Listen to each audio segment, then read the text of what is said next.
Palavras das Escrituras que são eternas. E vamos tirar a nossa mensagem do Evangelho de Lucas, no capítulo 21, os versículos 33 a 38. Aí no nosso boletim, mas se alguém quiser acompanhar também na sua Bíblia, pode. Nas quartas-feiras, nós estaremos continuando este mês de março com o estudo, logo após o culto de oração, sobre milagres. E todos aqueles que tiverem frequência receberão da igreja depois um certificado de frequência naquele curso, naquelas aulas. O irmão Dr. Luiz é que tem preparado estas lições. Então, o texto bíblico, Lucas 21, verso 33, diz assim: passará o céu e a terra, mas as minhas palavras não hão de passar. E no verso 38 está: e todo o povo ia ter com ele no templo de manhã cedo para o ouvir. Estes dois versículos trazem uma palavra muito importante para todos nós.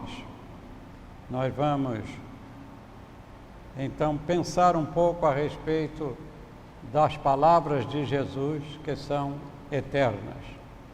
Jesus, ao proferir o chamado sermão profético, afirmou o que lemos no versículo 33 do capítulo 21 do Evangelho de Lucas, mensagem que também ficou registrada pelo evangelista Mateus no capítulo 24, verso 35, e pelo Evangelho de Marcos, no capítulo 13, verso 31.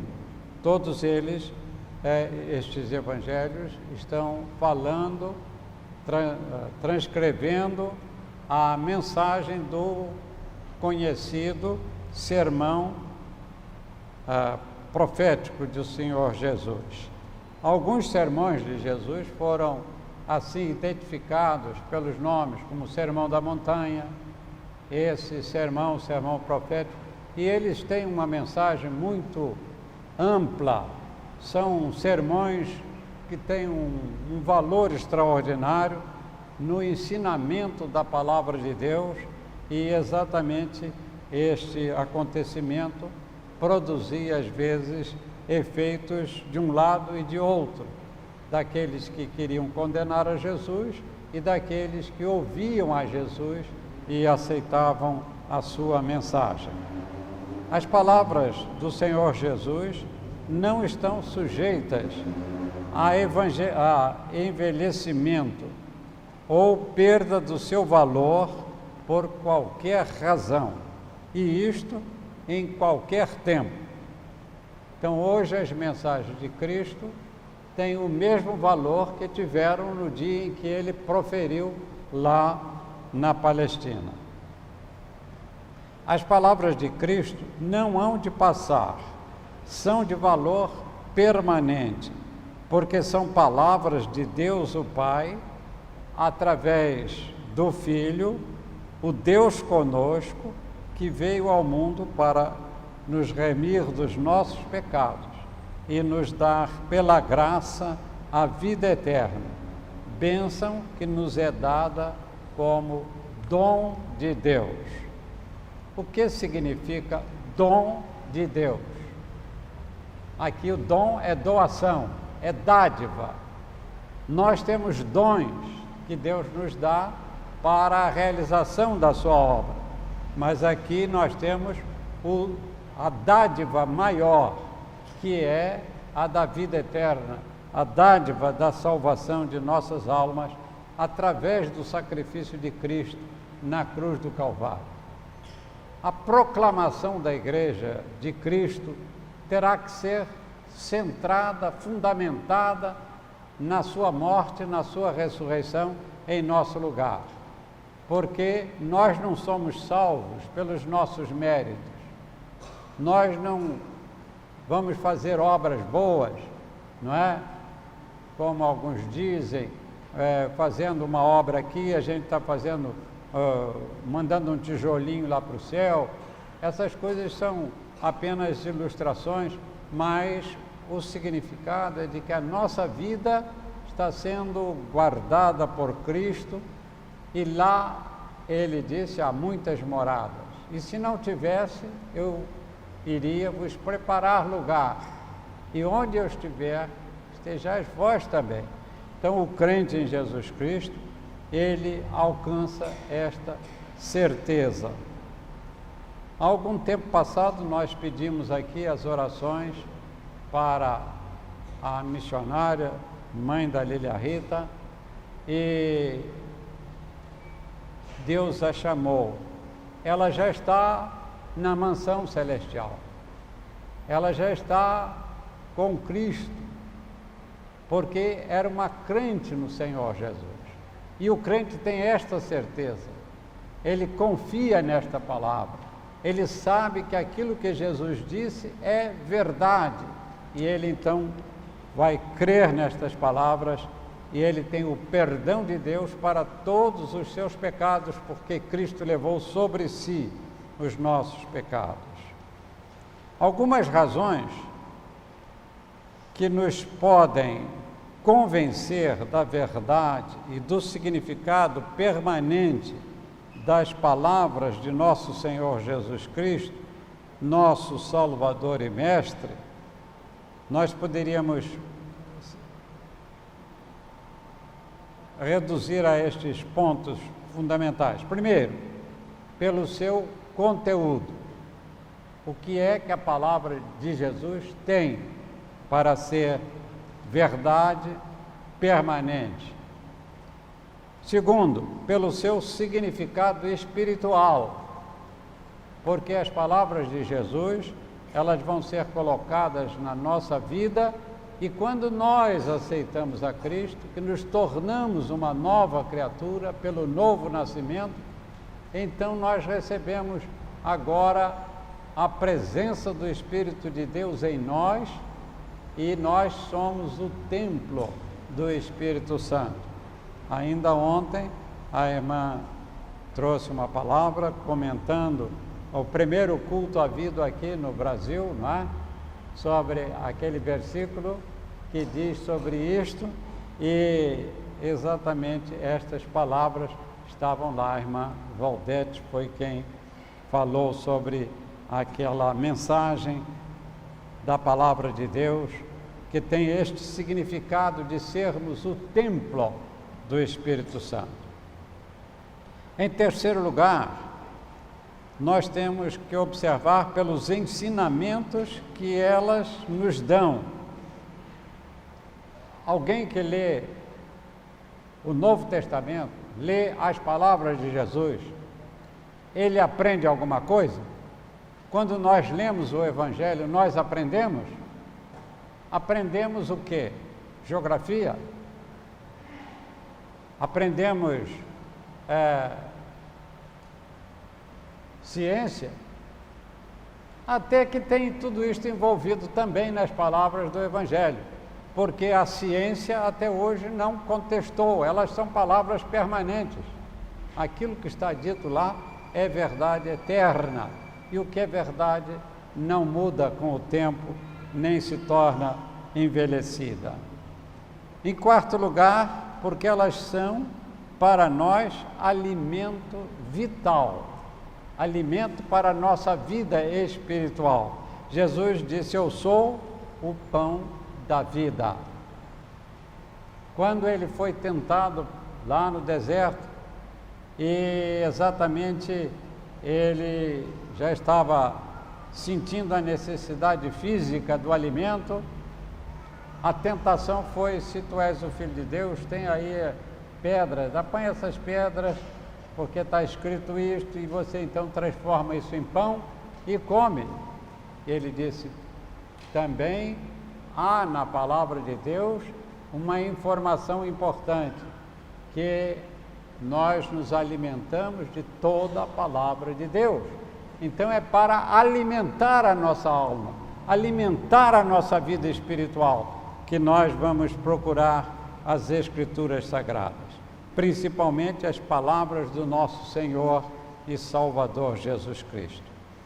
Em face das motivações apresentadas e pelas afirmações contidas nas palavras de Jesus Cristo, segundo o versículo 38, foi o segundo que nós lemos, todo o povo ia ter com ele no templo de manhã cedo para o ouvir.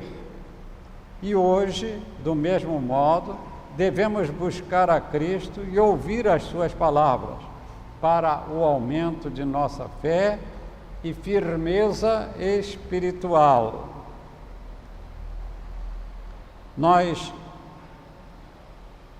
vamos também receber a bênção da presença de Jesus na nossa vida e nós vamos refletir a sua luz, como está no programa de missões mundiais, para refletir diante de todo mundo a luz que nós somos, porque Cristo disse: vós sois a luz do mundo.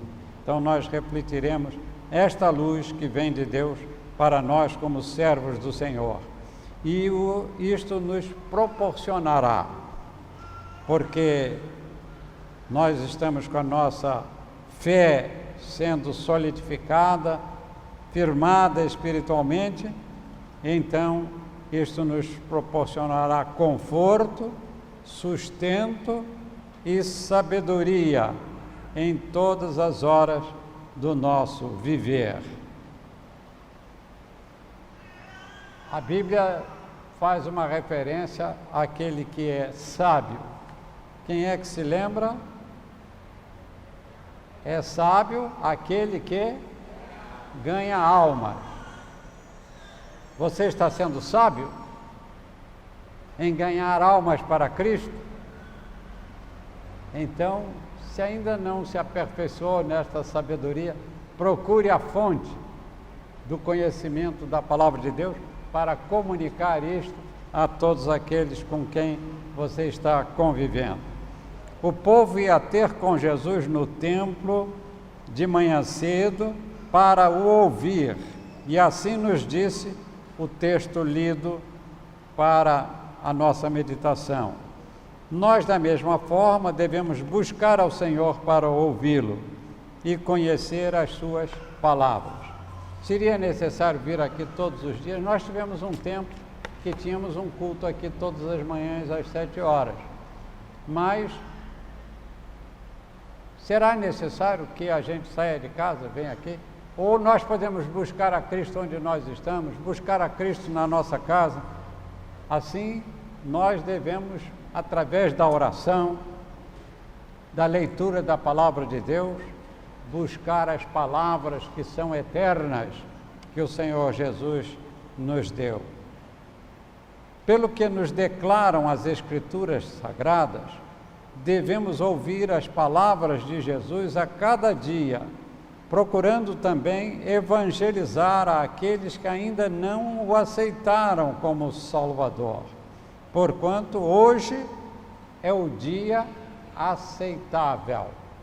O que é que a Bíblia está dizendo quando faz esta referência? Hoje é o dia aceitável. Qual é a ideia que os irmãos fazem disto? Isto porque amanhã pode ser muito tarde. Então hoje é o dia. Se você hoje está ouvindo a palavra de Deus, hoje você deve entregar a sua vida a Jesus. Não deixar para amanhã, para outro dia, porque o dia de amanhã nós não sabemos qual é e nem como nós vamos viver, nem se viveremos. Então nós precisamos definir logo a nossa posição no dia aceitável, e este dia é hoje, para qualquer um que ainda não tem Cristo na sua vida. E será assim todo dia, porque todo dia haverá alguém que precisa aceitar a Cristo como seu Salvador.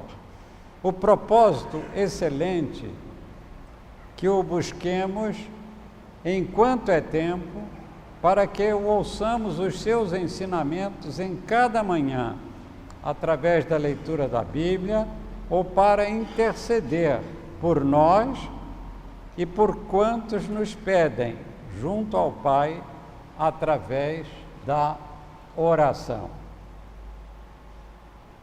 Nós não precisamos ficar fazendo sacrifícios para que a nossa oração seja válida. Nós precisamos de orar com fé, com a certeza de que aquilo que nós estamos pedindo, Deus está ouvindo, porque o crente sabe que Deus conhece as nossas necessidades. O crente deve ouvir a palavra do Mestre dos Mestres e pastor de cada um de nós, por sermos as suas ovelhas, não só no templo, nas reuniões da igreja, mas também em nossas casas, para que a nossa luz brilhe cada vez mais diante dos homens e diante de Deus. Em ocasiões especiais, tal como nos aniversários, nas visitas que nós fazemos, devemos compartilhar a bênção que temos recebido da nossa salvação. A irmã Nair Espíndola, ela tem contado tantas experiências aqui para nós, de pessoas que estão lá hospitalizadas, muitas vezes já em momento que a vida está muito frágil, e uma palavra do Evangelho vai lá e toca naqueles corações, e ela tem sentido uma alegria de poder contribuir para a salvação de vidas ali, não é isso, irmã? Quantos testemunhos bonitos, não é? E a irmã Maria Helena, que também fazia este trabalho aqui de capelania hospitalar, mas aqueles que vão fazer as visitas, a irmã Neuza tem coordenado irmãs, mesmo crentes, precisam de um conforto, e a igreja presente. Isto naturalmente traz uma alegria, porque nós vamos estar juntos, vamos orar juntos, vamos ouvir a palavra de Deus juntos, e então aí a presença de Deus se faz na nossa vida, e a fraternidade que marca a vida do crente, porque nós devemos ter amor fraternal, e isto é uma experiência abençoada de Deus para com todos nós. Palavras eternas. As palavras de Cristo são eternas, por isso mesmo nunca vão passar. Suas palavras são verdade e luz, são o caminho para o nosso andar. Jesus é bom para os que nele creem. O seu viver conosco é a prova do amor de Deus, que é nosso Pai Celeste e que nos dá perdão do que reprova. Em nossas casas e na igreja ouçamos o que nos diz nosso Senhor Jesus. Vos dei a vida eterna, foi na cruz. Com Jesus, como Jesus nos ensinou, façamos. Amai-vos uns aos outros. Isto é nobre, porque o amor os males sempre encobre. Que Deus nos abençoe. Que nós possamos viver este Evangelho de Cristo em todas as horas da nossa vida. E com isto nós proclamaremos a paz, porque aquele que é justificado pela fé tem paz com Deus.